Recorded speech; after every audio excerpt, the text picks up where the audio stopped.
all like obsessed with Trish. She's really musical, you know, she comes from a choreography background. She's been awesome. It's really funny because she like gets so nervous to do the stunts, and it's really endearing because she's you know, like she's kind of like low-key cocky all the time, and then it's like really sweet to actually see her be nervous. We ended up getting this song written for us by really talented writers, and it's so catchy. It's like a pop rock song about heartbreak, of course, and performing it is a blast. You know, we got to perform it in front of a lot of people, and by the end of the takes, everyone's like singing along and they know the words, and I feel like we've now decided that we want to become this band that actually didn't exist, you know, prior. We're like, but wait, maybe we can just have a band now and just tour this one song that we have.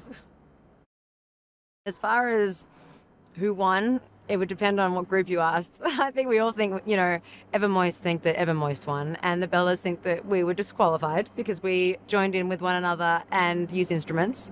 But I think, you know, I feel like nobody can ever really lose a riff off because it's just so amazing anyway.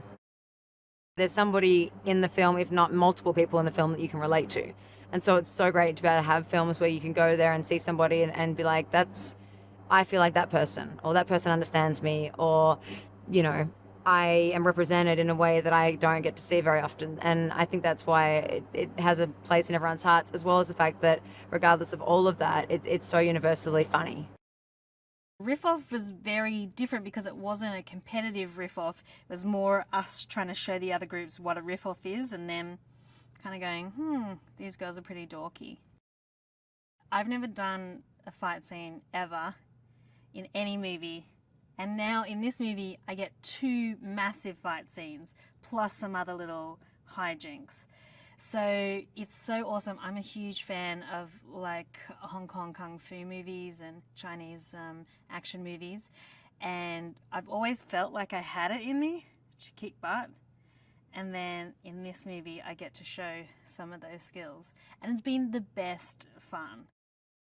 I think the scariest stunt for me was jumping off the edge of the boat, which was, I think, a 20-foot drop. I'm afraid of heights. And the directors always put me through stuff that is super scary. But at least this time I had Anna Kendrick holding my hand as we jumped. And I was really lucky to have her there because I felt like I was having a heart attack when we were doing that stunt. From the very first movie, you could tell that we all had chemistry as a cast, and everyone was just joking around, and so much of that got in the movie.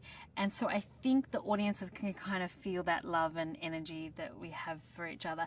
And it has been a wild ride, and we've all grown personally throughout the 5 years that we've known each other.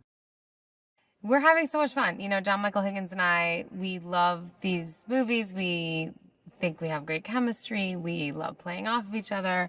The world of a cappella, I think, has come a long way since we made the first film. And it requires John and Gail to show up and still remind them they're literally just dorks who make music with their mouths.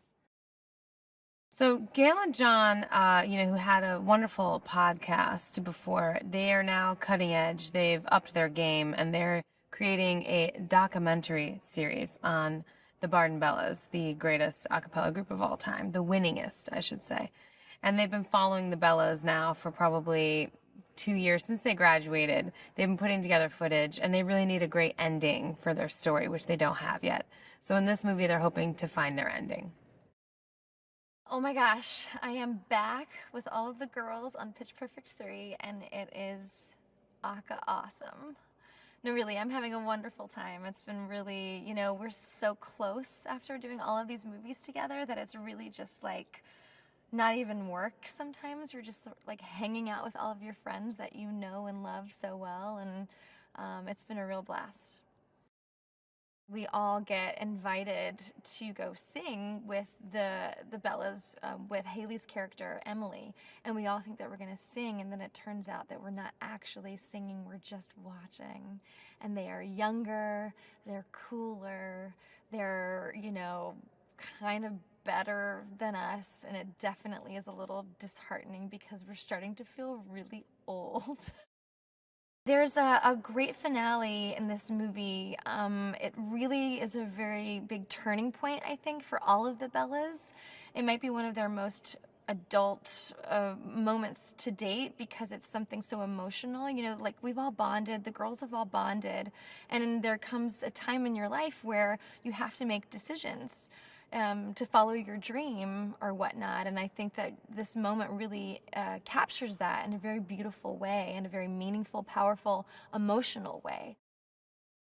We start the movie out with Anna Kendrick and Rebel Wilson and my character living together in Brooklyn. And we're all kind of in a rut of what we're supposed to be doing with our lives.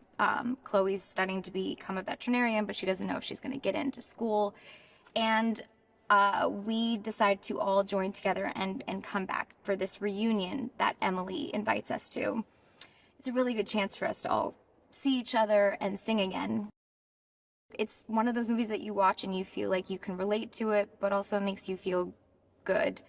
You can be a weirdo and have a weird quirk and a weird hobby and still be really cool, or try to be cool, because you have your friends and it doesn't really matter about anything else. And I think that people really like that and relate to each of these girls. And I hope that's what they keep wanting to watch, as these girls grow and yet still be a family. Lily is one of those characters that we just don't quite know what she's up to until maybe this movie. She's very into singing or beatboxing, and dancing really bring her alive. Like if you watch Pitch Perfect 1 and 2, like her dancing is like pretty not shy as compared to how she dresses and speaks. And she's kind of developed into a very layered character.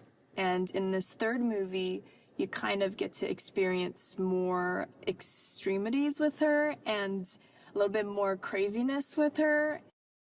We have this crazy riff off with Evermoist, Young Sparrow and DJ Dragon Nuts, the Whiskey Shivers. And, you know, as a riff off usually is for a cappella, it's using your mouth and singing and creating beats through your mouth and your voice. But in this riff off, we're introduced to instruments, and this is DJing these days. In the beginning, you see us living our life or trying to figure out which direction we go. It's just as much as any person coming out of college or going into a new direction in life. You know, you see us trying to figure it out and not doing so well in it. Cynthia Rose, you know, I think she's always the cool and calm, collective person. Like, she's there to enjoy her friends. And just as much as I am on the set, I think that's what she is, Cynthia Rhodes is on the movie. Just having fun with friends and growing. DJ Khaled is freaking amazing. He's been amazing. He's been doing music for a long time. And now he's actually like placing himself in the front of all his greatness. We get invited on this USO tour. We kind of just think that we're going to sing for fun, and very quickly do we realize that it's a competition. At the end of the tour, DJ Khaled is going to choose a group to perform live. So of course, once the Bellas hear a competition, the claws come out, and we are excited and ready to compete for this spot. I think people kind of, you know, gravitate towards these movies, or it strikes a chord with them because they can identify with any one of the characters. You know, maybe you're not as confident as Fat Amy, but you're, you know, you can see Jessica or Ashley and you think, oh, you know, that's me. I'm kind of like the quiet one in the group. Or you're a little sarcastic and snarky like Flo or Beca. So I think that you see yourselves in these girls. And I also think that it resonates because not very often, unfortunately, do we see a movie with so many strong female characters and in a group that support each other and that work together and really, really love each other. You know, it's helpful that we're all friends in real life, so it kind of comes across on the screen. But I think that that's what the audiences and what the fans see. I think they see that it's genuine and it's powerful and inspiring. I am so excited to be back on Pitch Perfect 3. When I got the news that there was going to be a third one, I couldn't believe it. I couldn't believe my luck that I got to work with my best friends again.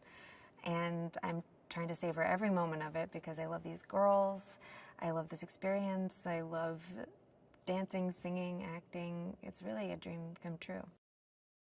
I love Saddle Up. I love Whiskey Shivers. They're just so darn cute and charming and talented.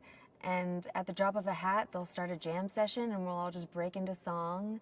And it's a blast. It's been so fun. It's hard in the riff off. It's hard when they come. We're supposed to be like, no, you can't use instruments, but they're so adorable that you just want to smile and start clapping along with them. So it's been hard to keep a straight face.